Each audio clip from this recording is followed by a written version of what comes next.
Olá, estudantes. Estamos aqui novamente, é com prazer que a gente se encontra para dar continuidade aos nossos estudos.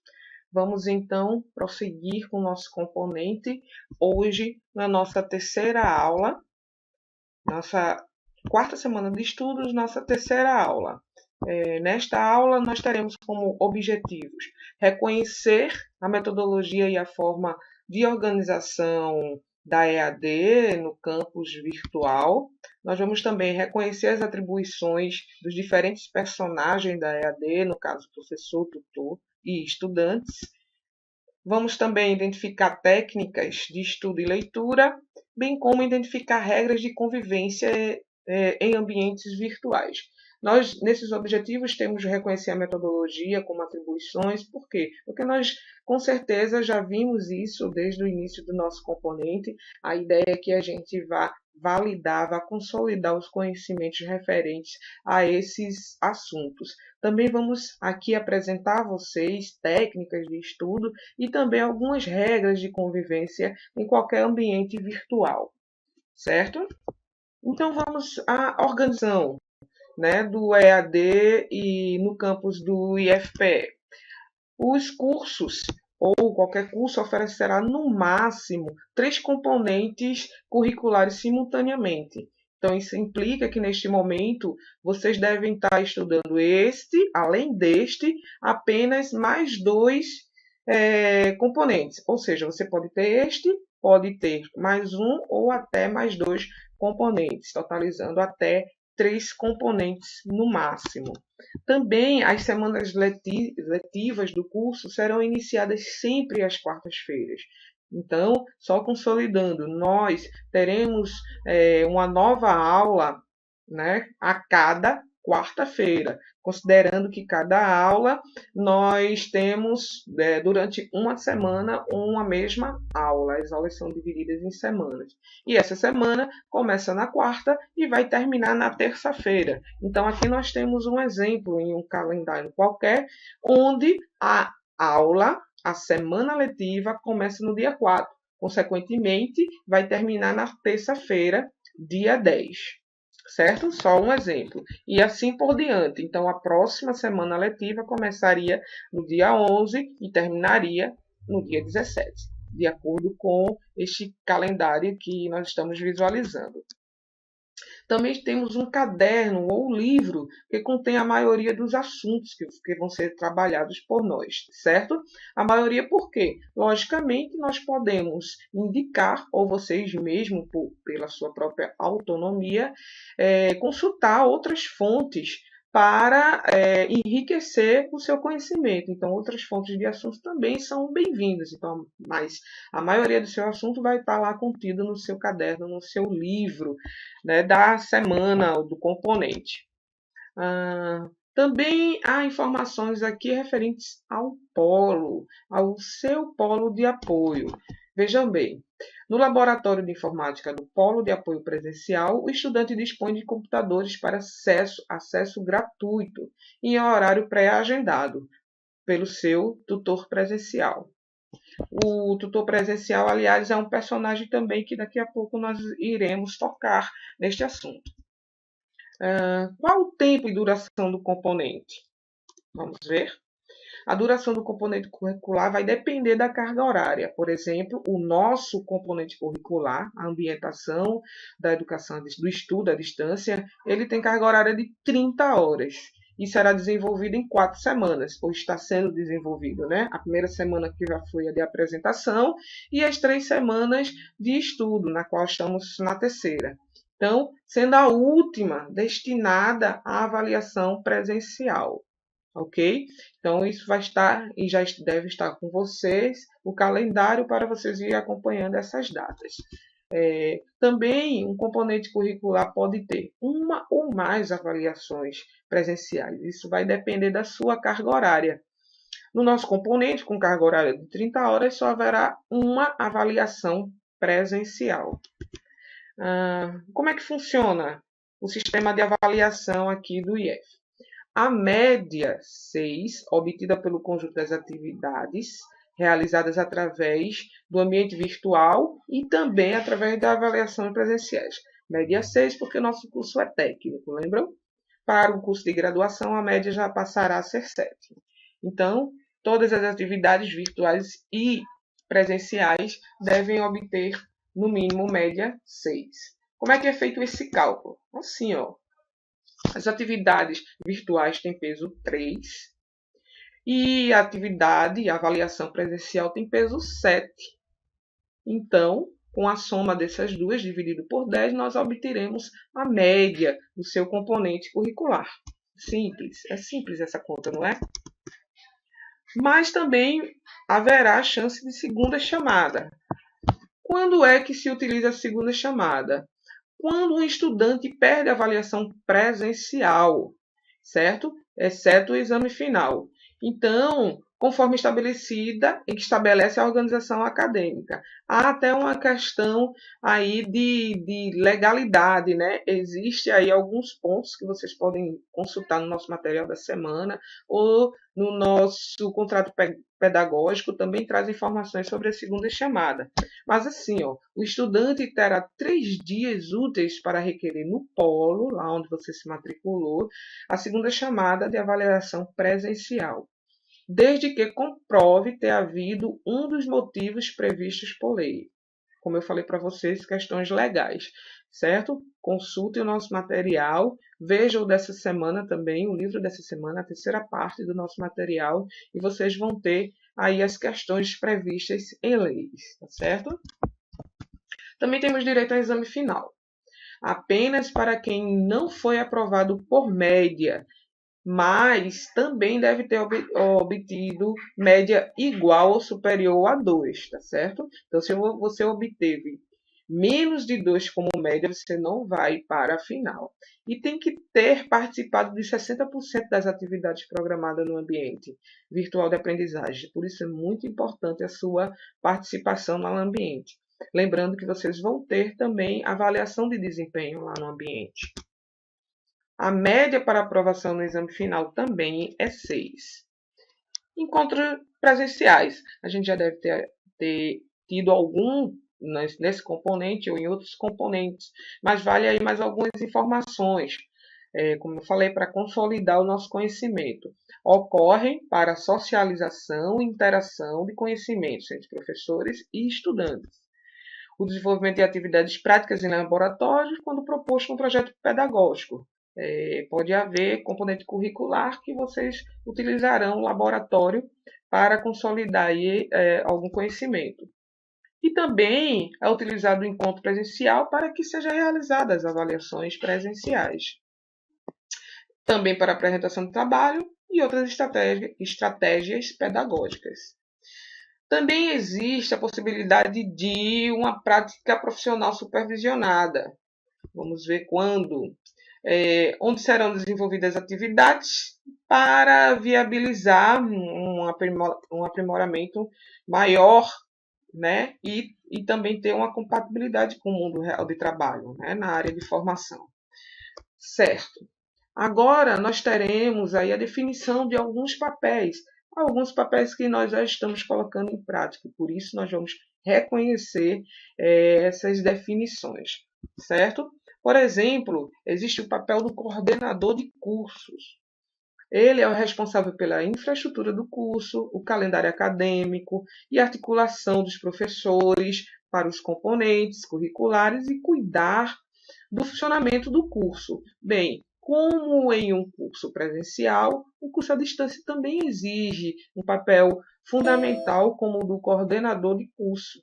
Como vocês estão vendo, ele vai, enfim, nos ajudar em questões relacionadas com a estrutura do curso. Ok? Um outro papel muito importante, professor formador. Este papel que eu estou assumindo agora. Como eu já falei em outra oportunidade, o professor e o tutor exercem uma certa mudança, né? Nós temos aí a variação, por exemplo, hoje eu estou como professora formadora e em um outro componente eu posso estar como tutora. Isso é muito bom para vocês, indicando que para o estudante e para o curso em si, indicando que nós estamos sendo atendidos, nós como estudantes, estamos sendo atendidos por profissionais gabaritados, profissionais experientes, independente da função ou do papel que ele esteja atuando, como professor ou como tutor, tá certo? Mas enquanto professor formador, este tem a função de planejar e gerenciar todo o processo de desenvolvimento do ensino e aprendizagem. Então, os componentes curricular pelos quais são responsáveis. E com isso ele conta com o apoio do tutor à distância, bem como do tutor presencial. Também importantes papéis desempenhados por nós. Então vamos ao tutor à distância. Esse é o profissional que dará orientação e acompanhamento das atividades programadas no ambiente virtual. Tá? Por exemplo, respondendo dúvidas dos estudantes, corrigindo as tarefas, as atividades, e também podem, como vocês já devem saber, realizar os encontros presenciais. E vem o tutor presencial. Esse é o profissional que é responsável pelas orientações sobre o curso dos estudos presencialmente, lá nos polos de matrícula. É importante agora eu lembrar vocês que nós temos uma atividade lá no ambiente virtual e que vocês vão pesquisar no nosso material, há muita informação sobre atribuições desses personagens, tá certo? Já fica a dica aí da nossa atividade da semana. Vamos agora focar em uns aspectos da rotina diária dos estudantes. Então vamos lá. Ao entrar no curso à distância, deve-se tomar consciência de que se precisa de organização, não é verdade? E seguir uma determinada rotina de trabalho e de pesquisa. Então, vamos relembrar alguns desses aspectos, né, que já devem estar fazendo parte da nossa rotina como estudante. Então vamos lá. Disponibilidade de tempo. A que se refere esse aspecto? Ao gerenciamento do tempo para o sucesso ao longo do curso. Lembre-se, durante todo o curso é importante se ter essa disponibilidade de tempo. Para quê? Para tomar conhecimento dos prazos ou como a gente fará esse gerenciamento. Tomando conhecimento dos prazos das tarefas, das atividades, pensando no tempo que gastará para aprender o conteúdo, pesquisar e responder às atividades propostas. Outra forma de gerenciar esse tempo é estabelecendo horários diários para entrar no ambiente virtual e para a prática. Então, e essa prática vai facilitar o contato entre os membros do curso, ou seja, entre o professor, entre o tutor e os outros estudantes, certo? Um outro aspecto importante, a organização do estudo. Muito importante. Organizar o estudo implica em saber exatamente o que e como estudar. Como estudar para atingir os seus objetivos, estudante. Então, ao invés de fugir dos componentes curriculares mais difíceis, o conselho dado aqui é que vocês enfrentem-os logo, certo? Porque dessa maneira você vai estar trabalhando no componente difícil, mas com a cabeça mais fresca, a cabeça mais fria. Vai ser mais fácil lidar com esses componentes que você julgar mais complicado. O componente ou o assunto dentro de algum componente, certo? Outro aspecto interessante é a organização do estudo. Tá? Algumas questões também podem ajudar aí na reflexão da aprendizagem. Como? Você pode perguntar a si mesmo: estou realmente aprendendo ou somente esperando o tempo passar? Outra questão: você não está desperdiçando tempo na hora de organizar o estudo mesmo, né? Às vezes a gente perde tanto tempo listando, sequenciando as atividades e acaba perdendo o momento de entrar com a mão na massa, como eu gosto de colocar, com as mãos à obra, só organizando, ao invés de efetivamente começar a trabalhar. Pense nisso. Nós temos que perder menos tempo organizando e utilizar essa maior parte do tempo executando nossas atividades. Será que estou realmente entendendo o conteúdo ou apenas aplicando mecanicamente as atividades de componentes? Isso é uma reflexão muito interessante porque em todo e qualquer curso, em toda e qualquer aprendizagem, só vai valer a pena se você realmente puder aplicar aquele conhecimento, certo? Ou não de uma forma mecânica, tá lá só respondendo sim ou não. É importante você ter essa reflexão e procurar aprender, onde você vai poder aplicar em qualquer momento de sua vida, caso seja necessário aplicar o conhecimento obtido, tá certo? Outra questão, assistência à aula. O que seria assistência à aula? Seria estar presente à aula se o nosso curso fosse presencial. Ou seja, você está sentado e observando o seu professor, né? Desde que aprendendo conforme nós já vimos em orientação. Já na EAD, assistir à aula significa cumprir prazos, estabelecer metas, aprender o conteúdo, seguir cronograma, ainda organizar o próprio tempo, entrar em contato com professores e tutores, até com seus próprios colegas de curso e comparecer às atividades presenciais.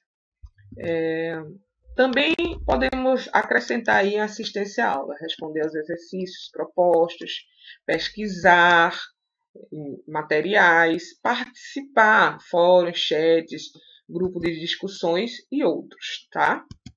O outro aspecto muito interessante para os estudos é técnica de leitura. Nós já vimos que a AD exige um pouco mais da comunicação escrita, por consequente, você vai ter que escrever e ler bastante. Então, ler passa a ser um componente importantíssimo na educação à distância.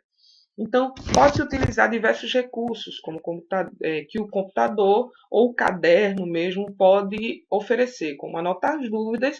E o importante de anotar dúvidas é depois você enviar para o tutor ou para o professor para esclarecê-las, tá certo? Outro recurso que ajuda é pensar em voz alta. Esse é um recurso, por sinal, eu gosto de utilizar. Quando a gente verbaliza, quando a gente lê em voz alta e depois reflete em voz alta também, ajuda a gente a fixar o conhecimento, né? Ajuda a gente a reter o conteúdo a ser aprendido. Também outro método bom de se utilizar é fazer questionários, fazer a apresentação visual do texto, né? Você imagina o que você está estudando. É bem interessante também para auxiliar aí a entender o conteúdo. Agora vamos às nossas regras de convivência em ambientes virtuais, qualquer ambiente virtual. A chamada netiqueta. A netiqueta é um conjunto de regras, de etiquetas na internet. Esse termo netiqueta já existe há um bom tempo, desde que a convivência começou a ser mais forte na internet. Então, a netiqueta contém um conjunto de recomendações para tornar textos mais compreensíveis e evitar mal entendidos, especialmente em e-mails, chats, fórum, essas coisas que a gente já está acostumado a participar aqui em nosso curso também. Então vamos lá. Algumas regras de convivência a partir da netiqueta, certo? Por exemplo, evite escrever em letras maiúsculas. Quando a gente escreve em letras maiúsculas, a pessoa que está lendo tem a sensação de que você está gritando com ela. Assine os seus textos. Assine a sua obra. Principalmente, como a gente já viu, indique o autor se esse texto não for seu. É o nosso próximo tópico. Citem a fonte onde você copiou. Busque informações para o que está divulgando na internet, tá? Certo? Busque dizer de onde veio o que você está informando. Evite abreviações de palavras, né? Essas abreviações, por exemplo, em ordem aqui, o que significa? Porque, você, também, quando, aqui. Evite essas abreviações, principalmente se você estiver num curso de língua portuguesa. Em chat ou tutorial online, evite escrever uma palavra por linha, né? Informe logo o que você quer numa linha só, para que a sua mensagem chegue já completamente. Deixar mensagens pela metade pode gerar confusões, pode gerar mal entendido. Nunca repasse correntes, né? Aquelas do estilo envie para 7 pessoas, senão você vai morrer, ou senão você vai ficar rico depois que você enviar em 2 minutos. Vamos evitar esse tipo de informação. Outra coisa, em fóruns e listas de discussões, procure expressar de maneira clara e concisa, explicando o problema na totalidade e dando os detalhes possíveis. Isso significa que você tem que ser o mais breve possível, porém explicando tudo e dando todo o detalhe necessário para que se compreenda a questão, tá certo? Outras regras de convivência aqui, né? Vale lembrar que quando estiver perguntando é porque precisa de ajuda. Portanto, haja como tal, certo? Não seja arrogante ou inconveniente, né? Expressões como por favor, estou precisando, são muito importantes também na vida virtual. Outra coisa, tente manter-se no contexto da discussão. Se a gente está abrindo um fórum da semana 3, onde estamos discutindo a estrutura do EAD, é importante que as perguntas sejam direcionadas neste sentido, principalmente em chats e fóruns. Para outras questões, nós já disponibilizando, por exemplo, o fórum de dúvidas gerais ou o fórum de últimas notícias, além das mensagens que nós podemos trocar pessoalmente entre si, tá certo? Então busque esses outros caminhos, caso a dúvida ou a questão que você tenha em mente não seja referente ao assunto proposto no fórum ou no chat, ok? Isso é muito importante. Então vamos ter etiqueta sempre, etiquetnet para todos. Aqui então finalizamos a nossa videoaula da semana 3, desejando mais uma vez que vocês tenham uma boa estadia nessa semana e que vocês tenham bons estudos. Finalizando, eu vou deixando essa mensagem aqui encontrada no nosso material, certo? Aqui é o resumo dela, vale a pena você ler a mensagem completamente, onde o Roberto Chinhachique informa que quem quer fazer alguma coisa encontra um meio. Quem não quer fazer nada encontra uma desculpa. Então, vamos lá, encontrando os nossos meios, estabelecendo nossas metas e chegando aos nossos objetivos. Continue nos estudos e até a próxima. Segue as referências da nossa apresentação. Até mais, estudantes!